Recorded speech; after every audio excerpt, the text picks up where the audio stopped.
হিসাবে আল্লাহর জান্নাতে যাবে। কয় শ্রেণী? কয় শ্রেণী? প্রথম নাম্বার হলো শহীদদের পিতামাতা। শহীদ কারা? মান কুতিলা ফি সাবিলিল্লাহ ফাহুয়া শাহীদ ওয়া মান মাতা ফি সাবিলিল্লাহ ফাহুয়া শাহীদ। কেউ যদি আল্লাহর রাস্তায় জীবন দেয়, কেউ যদি আল্লাহর রাস্তায় গিয়েছে, বুলেটের আঘাতে বুকটা ঝাঁঝরা হয়ে গেছে, আল্লাহর রাস্তায় জীবন দিয়েছে, ফাঁসির কাস্টে ঝুলেছে, শহীদ হয়ে গেছে, আল্লাহর রাসূল বলেন শহীদের পিতামাতারা বিনা হিসেবে জান্নাতে যাবে। নবী আমার যুদ্ধ করে মদিনাতে ঢুকতেছে, একটা মহিলা আওলাকে সে পাগলি বেশি শুধু বলে আমার ছেলে কোথায়, আমার ছেলে কোথায়। রাসূল আমার চিনতে পারলেন, কাছে গিয়ে বললেন মা আপনি কি অমুকের মা না? মহিলাটা বলে হ্যাঁ। রাসূল দেখে বলে মারে কান্না করে লাভ নাই, আমি আপনার সন্তানকে নিজ হাতে জিহাদের ময়দানে কবর দিয়ে এসেছি। মহিলা কান্দে আর বলে ইয়া রাসূলুল্লাহ তাহলে আমাকে তো মা বলে ডাক দেওয়ার মতো আর কেউ রইল না। নবী আমার ডেকে বলে মারে চোখের পানি মুছে ফেলো, শহীদদের পিতা মাতারা বিনা হিসাবে আল্লাহর জান্নাতে যাবে। দুই নম্বর হলো হাফেজ আলেমদের পিতামাতা। এজন্য আমি বলবো বাজান এখানে যারা আছেন একটা সন্তানকে হলেও হাফেজের কোরআন বানান, একটা ছেলেকে হলেও হাফেজ বানান, একটা মেয়েকে হলেও হাফেজা বানান, একটা সন্তানকে হলেও আলেম বানান, একটা মেয়েকে হলেও আলেম বানান। একটা হাফেজের বাবা হয়ে কবরে যান, একটা হাফেজের দাদা হয়ে কবরে যান, একটা হাফেজের নানা হয়ে কবরে যান, না হয় একটা হাফেজের শুভাকাঙ্ক্ষী হয়ে কবরে যান। কারণ কি বন্ধু জানো, রাসূল বলেছেন একটা হাফেজে কোরআন 11 জন মানুষকে সুপারিশ করে জান্নাতে নিয়ে যাবে, যাদের ব্যাপারে কদ ওয়াজাবাত লাহুম নার, যাদের জন্য জাহান্নাম ওয়াজিব হয়েছিল। এরকম 11 জন জাহান্নামীকে একটা হাফেজে কোরআন সুপারিশ করে জান্নাতে নিয়ে যাবে। তিন নাম্বার হলো যাদের সন্তানাদি অপ্রাপ্ত বয়সকে মারা যায়, বালেগ বালেগা হবার আগে মারা যায়, রাসূল বলেন তাদের বাবা মা যেন কান্না না করে। আল্লাহ পাক আমাকে জানিয়ে দিয়েছেন এই সন্তানাদিগুলো কিয়ামতের ময়দানে পিতামাতার সুপারিশকারী হয়ে যাবে। চতুর্থ নাম্বার হলো যাদের সন্তানাদি আপনার প্রতিবন্ধী ছেলে মেয়ে হয়, রাসূল বলেছেন কেউ যদি প্রতিবন্ধীকে কেউ যেন ধমক না দেয়, তাকে যেন সযত্নে লালন পালন করে। কিয়ামতের ময়দানে প্রতিবন্ধীরা ডেকে বলবে রব্বুল আলামিন আমাকে পৃথিবীতে পাঠিয়েছিলে, আমি আমার বাবা মার খেদমত করতে পারিনি, উল্টো বাপ মাই মরা পর্যন্ত আমার খেদমত করেছে। আল্লাহ অনুমতি দাও আমি আমার আব্বা আম্মাকে সুপারিশ করে জান্নাতে নিয়ে যেতে চাই। আল্লাহর নবী বলেন একটা প্রতিবন্ধী সন্তানাদির পিতামাতা যদি ঈমান নিয়ে কবরে যেতে পারে, এই সন্তানাদিগুলো বাপ মাকে সুপারিশ করে জান্নাতে নিয়ে যাবে। ইন্না আ'তাইনাকাল কাউসার, রাসূল নিশ্চয় আমি আপনাকে দান করেছি কাউসার। সুবহানাল্লাহ। এটা গেল প্রথম আয়াত। দ্বিতীয় আয়াতে কি যাব না? খারাপ লাগতেছে আপনাদের? তাহলে দ্বিতীয় আয়াত আমার সাথে পড়েন, ফাসাল্লি লিরাব্বিকা ওয়ানহার। ফাসাল্লি লিরাব্বিকা, রবের জন্য সালাত কায়েম করো। তার মানে নামাজ পড়তে হবে কার জন্য? আরো জোরে বলেন কার জন্য? আল্লাহর জন্য যদি নামাজ হয়, ওই নামাজের সরাসরি আল্লাহর সাথে মিরাজ হয়ে যায়। আসসালাতু মিরাজুল মুমিনিন, নামাজ হলো মুমিনের জন্য মিরাজ। মুসা নবী আল্লাহর সাথে কথা বলেছে, জিজ্ঞেস করলো রব্বুল আলামিন আপনি আমার সাথে কথা বলেন আর কারোর সাথে কি কথা বলবেন? আল্লাহ ডেকে বলে মুসা আমি কোথায় আর তুমি কোথায়? মুসা নবী ডেকে বলে আল্লাহ আমি পাহাড়ের পাদদেশে, আপনি না হয় পাহাড়ের চূড়ায় হবেন। আল্লাহ ডেকে বলে না মুসা না, তুমি পাহাড়ের পাদদেশে, আমি পাহাড়ের চূড়ায় নয়, বরং তুমি পাহাড়ের পাদদেশে, আমি সপ্ত আসমানের উপরে। তোমার আর আমার মাঝে ৭০,০০০ নূরের পর্দা আছে। সাতাতি উম্মতি, অচিরেই এমন এক উম্মত আসবে এরা যখন আমার সাথে কথা বলবে মাঝখানে কোনো পর্দাই থাকবে না। মুসা নবী জিজ্ঞেস করলেন আল্লাহ কারা তারা? আল্লাহ ডেকে বলে আখিরি জামানার পয়গম্বরের উম্মত হবে যারা। এজন্য রাসূল বলেছে আমার কোন উম্মত যখন নামাজে দাঁড়িয়ে যায় আল্লাহ মাথার মধ্যে হাত দিয়া বলে ফেরেশতারা আমারে বান্দা কি করে? ফেরেশতারা ডেকে বলে রব্বুল আলামিন তোমারে বান্দাকে খেলার মাঠে ডাকতেছে, টিভি সিনেমার হলে ডাকতেছে, বন্ধুর আড্ডায় ডাকতেছে, কোথাও যায় নাই, তোমার মসজিদ থেকে ডাক এসেছে, তোমার ঘরে এসে সাড়া দিয়েছে। আল্লাহ পাক মাথার মধ্যে হাত দিয়া বলে ফেরেশতারা সাক্ষী থাকো, হাযা আবদু হাক্কুন, এটা আমার পারফেক্ট বান্দা। বান্দা যখন সিজদার মধ্যে গিয়ে বলে সুবহান রাব্বিয়াল আলা, সুবহান রব তুমি পবিত্র, রব মাথার মধ্যে হাত দিয়ে বলে সাব্বাহতানি সাব্বাহতু, আমাকে পবিত্র বললা তুমি অপবিত্র থাকবে, এটা হতে পারে না। সিজদা থেকে মাথা উঠানোর আগে আমি তোমাকেও পবিত্র করে দিলাম। এই গাজীপুরের মুসলমান নামাজ আছে, সব আছে, নামাজ নাই কিচ্ছু নাই। কথা কি বুঝেছেন? আপনার যত পীর, যত বাবা, যত জানজনই আপনাকে বুঝেক না কেন, এত নামাজ পড়ে কি লাভ? সিপা চাপা দিয়ে জান্নাতে যাওয়ার কোনো কায়দা নাই। নামাজ ছাড়া জান্নাতে যাওয়ার কোনো কায়দা নাই। অতএব নামাজ পড়তে হবে। নবী আমার দুনিয়া থেকে যাওয়ার আগেও দুইটা কথা বলেছিলেন, উম্মত সালাত ওয়া মা মালাকাত আইমানুকুম, নামাজ অপরের হক, নামাজ অপরের হক, নামাজটা সময় মতো আদায় করিও, অপরের হকটা বুঝে দিও, তুমি জান্নাতে যাবে। এজন্যই তো পিরানে পীর আব্দুল কাদের জিলানী, নাম শুনেছেন আপনারা?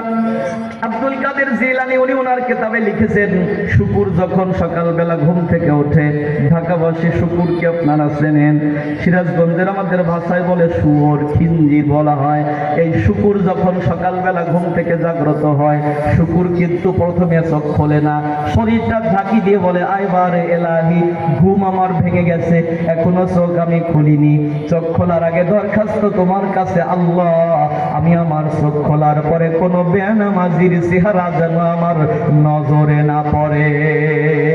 কেমন করে ঘুমাও তুমি, কেমন করে ঘুমাও তুমি, ফজর করে কাজা,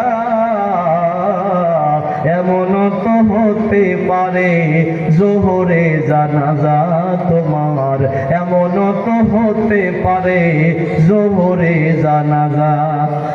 মুসলিম হয় না জন্ম নিলেই মুসলমানের ঘরে, কাফের মুমিন তফাত রে ভাই নামাজের উপরে রে ভাই, নামাজের উপরে। এই নামাজ যেন এই জীবনে হয় না কভু কাজা, এমন তো হতে পারে জোহরে জানাজা তোমার, এমন তো হতে পারে জোহরে জানাজা। তাহলে ফাসল্লি রব্বিকা, কথা বুঝতেছেন কি? ফাসল্লি রব্বিকা, রবের জন্য সালাত কায়েম করো, তার মানে নামাজ পড়তে হবে আল্লাহর জন্য। এবার শব্দ, ছোট্ট একটা শব্দ শেষে আছে, এটা হলো অনহার। অনহার শব্দটা এসেছে ইনহার থেকে, কোরবানি করো। এই কোরবানি কোন কোরবানি?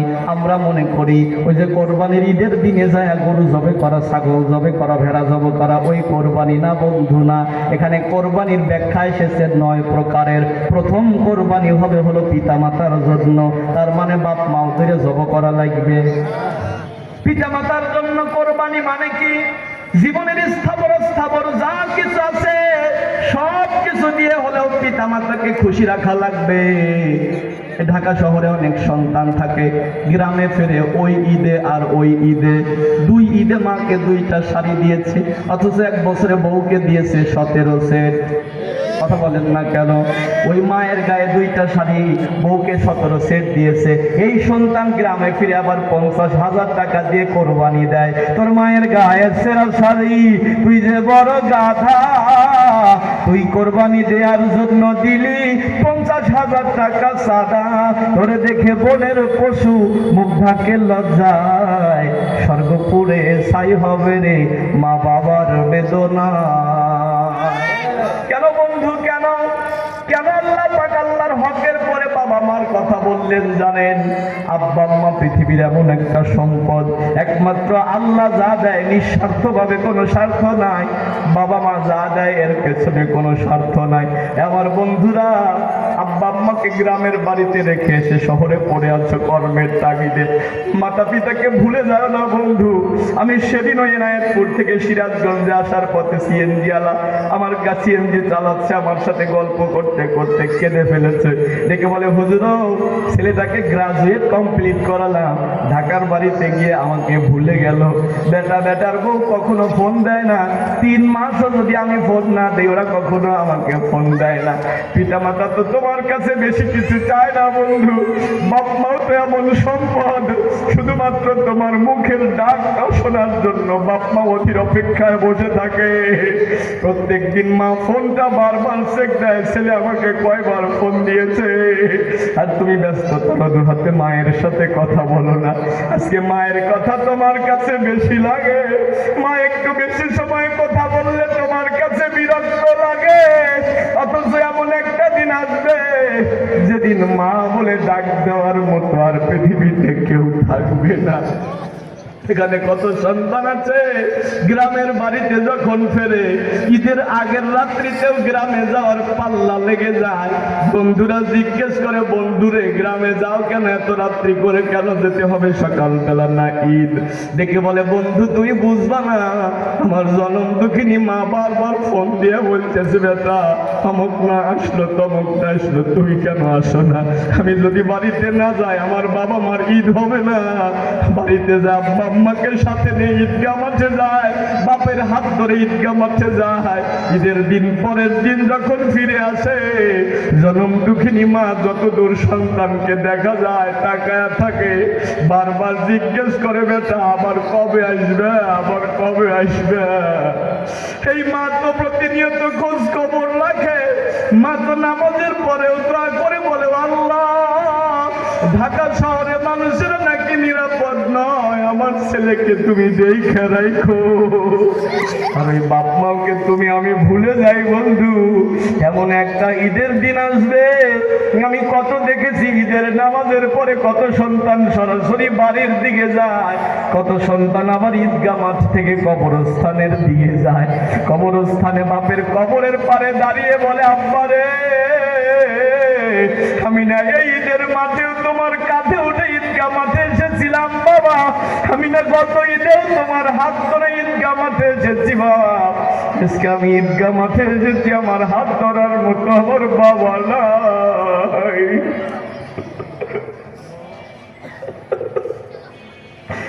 কত সন্তান ঈদের নামাজের পরে বাড়ি না যায়, কবরস্থানে ঢুকে যায়, মায়ের কবরের পাশে দাঁড়িয়ে বলে, এবা আমি না ঈদের নামাজের পরে বাড়ি যায় তোমার হাতের রান্না খেয়েছি মা। আমার আজকে বাড়িতে যে আমি কার হাতের রান্না খাবো মা, আমি কার হাতের রান্না খাবো মা? এর নাম হলো মা, এর নাম হলো বাবা। আজকে মায়ের কথা তোমার কাছে বেশি লাগে, আজকে বাপের কথা তোমার কাছে বেশি লাগে। তুমি তো ব্যস্ততার অজুহাতে বাবা মাকে ভুলে যাও, অথচ মুরব্বী বাবা মাঝে বাড়িতে থাকে, ওদের রান্না করে দেওয়ার মতো মানুষও গ্রামে নাই। তুমি কি খবর নিয়ে দেখেছো বন্ধু? তোমার যে বাবা তার স্নেহের রক্তটাকে পানি করেছে তোমাকে মানুষ করতে যায়, ওই বাপ এখন বৃদ্ধ হয়ে গেছে, বাপের দেহের রক্ত পানি হয়ে গেছে, বাপ এখন চলতে পারে না, আর বাপকে তুমি ছেড়ে দিয়ে শহরে এসে পড়ে আছো। বাপ তোমাকে মাসে মাসে বলে, বেটা ওষুধের জন্য 2,000 টাকা দিও, তাও তোমার কপালে জোটে না, তাও তোমার পকেটে থাকে না। আজকে মায়ের কথা 2 বার ফোন দিলে বেশি লাগে। এমন একটা দিন আসবে মা বলে ডাক দিতে পারবা না। মা যখন রাগ করে মুখ বন্ধ করবে, মায়ের পা জড়িয়ে ধরে বলবে, মা আর একটা বার কথা বলো মা, আর একটা বার কথা বলো মা। বাবা মার খেদমত করবেন বন্ধু। আল্লাহ বলেছে, ফাসাল্লি লিরাব্বিকা ওয়ানহার, নামাজ আদায় করো, পিতামাতার জন্য ব্যয় করো। আল্লাহ পাক আমাদেরকে বোঝা এবং আমল করার তৌফিক দান করুক, পড়ি আমিন। লিল্লাহি তাকবীর, লিল্লাহি তাকবীর। নায়েবে নবীর আগমন, গাজীপুরের পক্ষ থেকে লিল্লাহ তাকবীর। আল্লাহ পাক আমাদেরকে যে কথাগুলো বুঝিয়েছেন, আমি যা বলেছি আপনাদের কান পর্যন্ত পৌঁছে দিয়েছি। আল্লাহ পাক যেন দিল